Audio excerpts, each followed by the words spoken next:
Bonjour, merci pour l'invitation.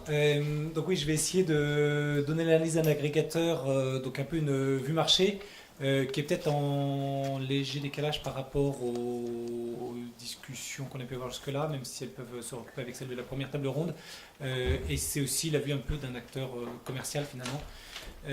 Puisque très rapidement, enfin j'ai fait 2 slides de présentation, je ne sais pas si on est très connu, mais je passe très rapidement dessus pour me concentrer là. Mais donc on est issu d'Eon, donc on est plus connu sous le nom anciennement d'Eon, et on est finalement ce qu'on peut appeler une utilities verticalement intégrée, avec de la production en amont, des importations de gaz, au milieu un accès marché et un dispatch, et en aval de la fourniture aux clients industriels.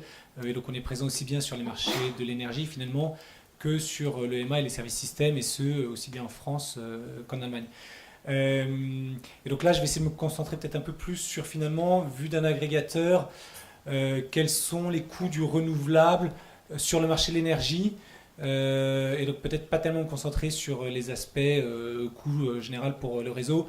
Peut-être juste quelque chose, mais c'est un rappel assez général dont on a déjà parlé, pour voir finalement aujourd'hui, quand on parle de renouvelable, vu du marché, vu la manière dont ça s'intègre sur le marché, il y a quand même un changement assez important de philosophie, on va dire, puisque comme on l'a dit auparavant, bon, enfin, on connaît la formation des prix sur le merit order au coût marginal, effectivement, comme on l'a dit avant, le coût des ENR sur le marché, il est nul ou faible. Il y a quand même des OPEX à couvrir, hein, donc c'est pas toujours complètement égal à zéro. Quand on parle avec des producteurs de renouvelables, ils sont pas prêts à vendre à zéro leur production, enfin pas tous, hein, puisqu'il y a quand même des OPEX à couvrir. Des OPEX. Et que ce qu'on a vu avant, finalement, c'est que avec la mise en place des objectifs européens de développement du renouvelable, il y a à peu près 20 ans de ça, en donnant en gros une priorité d'accès au réseau et des tarifs d'achat fixes, sans se préoccuper finalement du marché de l'énergie du tout, via des subventions qui étaient parfaitement justifiées et qui le sont encore, parce qu'il s'agit effectivement de faire décoller des technologies qui ne sont pas matures et qui un jour sont matures, et donc théoriquement devront pouvoir se financer d'elles-mêmes sur le marché, y compris sur le long terme. On a vu effectivement un phénomène d'éviction des énergies les plus chères dans le merit order, un phénomène de missing money apparaître. Et donc effectivement, il y a eu plusieurs réponses qui ont été apportées à ça. D'une part, en tant qu'agrégateur, ce qui nous intéresse effectivement aujourd'hui, c'est ce qu'on appelle le complément de rémunération. Donc on parlait tout à l'heure de direct marketing en Allemagne, qui a été mis en Allemagne en place en 2012 et en 2016 en France. Et donc l'idée, c'est bien qu'on fasse réagir finalement les ENR au signe de prix du marché de l'énergie. En gros, pour le dire de manière très simple, parce que finalement c'est à ça que ça se résume, à l'introduction du complément de rémunération, c'est quand les prix spot sont négatifs, et ben on ne produit pas. Tandis que dans le système précédent, donc prix spot négatif, ça veut dire trop d'énergie sur le marché, enfin plus d'offres que de demandes, donc il faut arrêter de produire, ce que ne faisaient pas les ENR avant, alors que techniquement elles peuvent le faire, hein, on peut couper les ENR. Et donc l'idée c'était du complément de rémunération, c'est bien de faire réagir les énergies renouvelables au prix de marché, donc de les intégrer vers le marché, dans l'idée effectivement que les énergies renouvelables de plus en plus doivent devenir des technologies matures au sens où elles peuvent se financer sur le marché. Donc là on rejoint finalement la question sur la LCOI, et où effectivement une autre réponse finalement à l'intégration des énergies sur le marché, c'est une baisse suffisante du LCOI pour qu'il y ait des acteurs privés, donc soit le marché, soit il y a des financiers qui soient d'accord pour financer des ENR avec une exposition marché, avec toute la question qui se pose de quels seront les prix spots demain, et si effectivement j'ai des prix spots qui sont à zéro tout le temps, bah finalement ça va être difficile à financer, ou alors des PPA du type corporate PPA qu'on peut voir avec les GAFA, et comme on le voit de plus en plus un peu partout dans le monde, sauf en France et en Allemagne, peut-être à cause des prix de marché qui sont bas. Mais donc voilà, donc l'autre réponse finalement à ça, c'est bien les PPA avec des engagements sur le long terme d'acteurs privés, soit des utilities justement, puisqu'on voit ce qu'on appelle des utility PPA. Donc Uniper par exemple, enfin en Espagne, sur des très gros actifs solaires, s'engage à acheter la production sur 15 ans d'actifs PV, ou alors des GAFA ou tout type d'entreprise, hein, puisqu'on ne sait pas que les GAFA évidemment, qui font des PPA. Et pour ça, effectivement, il faut une baisse du LCOI suffisante pour que le coût d'opportunité soit pas trop élevé, ou voire nul, ou même positif. Sachant qu'on prend en compte là-dedans aussi, évidemment, le coût des garanties d'origine. Donc voilà, donc, qui est bien ce qu'un consommateur va payer pour consommer vert. Et puis, troisième élément dont on a parlé, sur lequel je ne m'étendrai pas beaucoup ici, qui est effectivement le marché de capacité, voilà, qui est censé couvrir un peu la missing money, entre autres. Après, donc, ça c'était un peu une introduction générale. Sinon, vu du marché, alors le marché c'est le marché de l'énergie, c'est aussi finalement l'EMA, et c'est combien ça coûte à un agrégateur ou à un intermédiaire, de manière plus générale, de commercialiser de l'électricité d'origine renouvelable. Bon, on en parlait déjà tout à l'heure, hein, finalement, dans l'introduction, enfin pendant la table ronde, la première table ronde. Effectivement, le coût principal finalement, et qu'on va retrouver dans tous les cas de figure, c'est bien le coût des écarts, qui est le principal coût que doit supporter un agrégateur quand il va vendre sur le marché spot. Donc là, j'insiste bien, c'est quand il vend sur le marché spot. Après, on verra qu'il peut y avoir d'autres coûts quand on vend pas sur le marché spot, mais qu'on vend sur le marché à terme, ou alors qu'on vend en prix fixe. Mais en tout cas, quand on vend sur le marché spot qui est plutôt bien adapté au renouvelable, parce que effectivement, le renouvelable il est intermittent. C'est difficile, contrairement aux moyens dispatchables, de faire des prévisions de production à long terme. Donc on fait des prévisions à court terme. Donc quand je dis -1, c'est le plus adapté, voire même en intraday. Et là, on prend des décisions de vente ou pas de vente. Donc le marché spot est plutôt bien adapté pour vendre des énergies renouvelables. Et donc dans ce cas-là, ce qui est très important, c'est pour l'agrégateur, pour minimiser son coût des écarts. Donc le coût des écarts, hein, c'est bien combien va coûter finalement une erreur de prévision, et donc un écart entre la prévision de production et la production réalisée. Et donc ça, c'est pour un agrégateur le principal coût, avec quelque chose qui est très important, qui est ce qu'on appelle l'effet foisonnement. Ça veut dire qu'une installation, aujourd'hui, des producteurs d'ENR qui sont en complément de rémunération, ils pourraient très bien être leurs propres responsables d'équilibre, sauf qu'ils n'ont aucun intérêt à le faire au-delà de la complexité de la chose. C'est tout simplement que tout seul, à la maille d'une installation, on aurait un coût des écarts de plusieurs euros du mégawattheure, parce que, j'y reviendrai après, mais l'agrégateur il a un effet foisonnement qui permet de réduire drastiquement ce coût des écarts.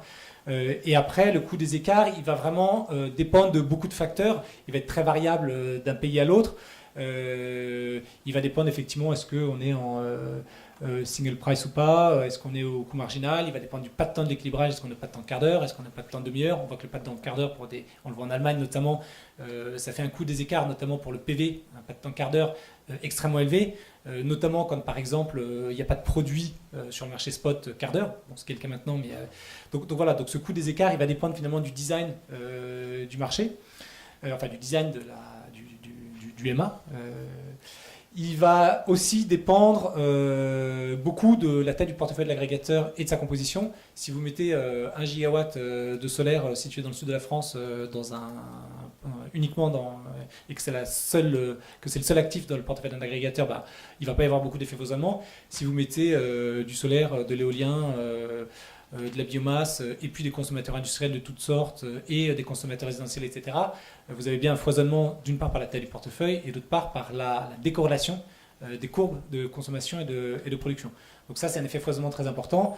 Il y avait eu à l'époque, effectivement, EDF qui avait fait des évaluations en 2015, je crois, où il estimait le coût des écarts à la maille d'une filière, donc, puisqu'il avait tout le portefeuille renouvelable, à la maille d'une filière, donc c'est-à-dire PV ou éolien, ou donc à 0,7 ou 0,8 euros du mégawattheure. Il y a un travail qui avait été fait, vous le voyez là, par CRFE à une époque pas si lointaine, pour chiffrer finalement le coût des écarts suivant la taille du portefeuille de l'agrégateur. Donc vous voyez à 100 MW, ce qui avait été chiffré, alors ça vaut ce que ça vaut, hein, ça prend évidemment avec énormément de pincettes, 2,2 € du mégawattheure, donc vous voyez que c'est très élevé. Quand on a 5 gigawatts, on est à 0,9 € du mégawattheure. Bon, à prendre avec les pincettes, si ça se trouve, on peut être en dessous de ça. Et ce qu'il faut bien voir, donc au-delà du coût des écarts, c'est bien le coût de l'agrégation, c'est-à-dire que vous n'avez pas seulement le coût des écarts. Quand vous êtes agrégateur, il vous faut un accès marché, il vous faut des équipes de trading, il vous faut de la facturation. Bon, il y a toute une série de coûts fixes qu'il faut amortir aussi. Et donc voilà, donc là, toujours cette même étude qui avait été faite, et donc où il y a effectivement des coûts variables, qui sont des coûts qui sont assez élevés, qui sont aujourd'hui, on s'en rend compte, pas forcément complètement représentatif du coût de l'agrégation de manière générale. Donc voilà, donc ça c'est bien le coût finalement pour un agrégateur, on va dire sur le marché de l'énergie, et puis total pour l'agrégation. Il y a aussi un autre coût à prendre en compte.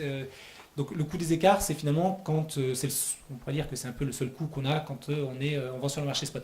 Quand on est dans le cadre d'un PPA, donc sujet dont on discute beaucoup aujourd'hui et qu'on voit un peu partout dans le monde, donc une fois de plus, sauf a priori en France et en Allemagne, mais qui est un sujet important pour le développement du renouvelable, parce qu'on voit que d'une part, effectivement, il y a beaucoup de... Alors on parle toujours des GAFAM, il y en a d'autres, donc on voit que ça représente comme une source de financement et de développement important pour le renouvelable, donc il y a quand même des sommes très importantes qui sont investies dans le financement. Donc là, on ne parle pas d'actifs existants, on parle bien de ce qu'on appelle d'additionnalité, c'est-à-dire des gens qui vont financer le renouvelable et qui donc vont d'une manière ou d'une autre s'engager à payer un prix plus ou moins fixe, et il y a forcément des clauses de révision quand on part sur 15 ans, mais on s'engageait à payer un prix plus ou moins fixe pour la production d'un actif. Alors est-ce que c'est pour une courbe de production de type, est-ce que c'est pour la production réalisée et tout? Bon, il y a des subtilités, mais néanmoins, ce qu'on voit, c'est qu'avec l'intermittence, il y a quand même une chose qui est importante, et on le voit en France parce que nous, par exemple, on travaille on essaie de travailler sur des PPA long terme, même si c'est pas évident, c'est que finalement, quand vous avez quelqu'un qui s'engage à acheter 100% d'une production intermittente à un prix fixe, et qu'il ne sait pas forcément comment dans 2 ans, 3 ans ça va produire, il va falloir qu'il aille sourcer l'énergie complémentaire de sa consommation qui n'est pas fournie par le renouvelable sur le marché, donc a priori sur le marché spot, à un prix qui est différent du prix auquel il s'est engagé à payer le renouvelable, donc il va pouvoir être au-dessus, qui va pouvoir être en dessous. Si c'est au-dessus, tant pis pour lui, ça veut dire que son résultat de consommation va être sourcé plus cher que finalement le prix spot. Si c'est en dessous, tant mieux pour lui. Et de même qu'il peut aussi être amené à devoir vendre sur le marché de l'énergie excédentaire. Et tout ça, c'est un coût assez important. À court terme, c'est quelque chose qu'on sait pricer, vu du marché, parce qu'on va avoir par exemple des courbes de... Enfin, les utilities, elles vont avoir des courbes de prix, ce qu'on va pouvoir appeler des courbes de prix à terme, qui vont leur permettre d'avoir un petit peu une idée, en faisant des études de sensibilité, d'avoir une idée à court terme de finalement combien serait le premium de flexibilité. Donc ça peut se chiffrer en euros du mégawattheure, en plusieurs euros du mégawattheure pour une installation donnée. À long terme, c'est encore plus compliqué parce qu'à 15 ans, où sont les prix de marché dans 15 ans?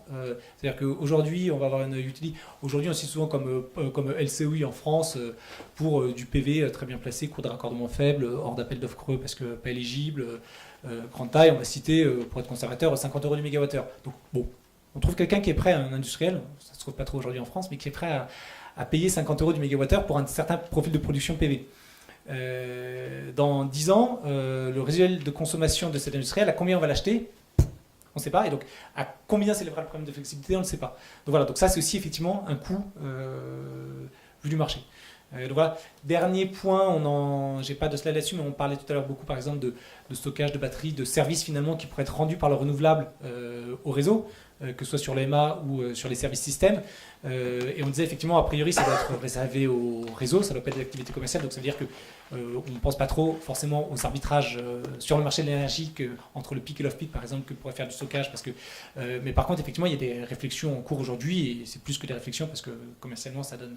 il y a des, voilà, où effectivement, le stockage est mis sur l'AR1 pour rendre des services au réseau. C'est pas très... Aujourd'hui, il n'y a pas vraiment de business plan pour ça en France.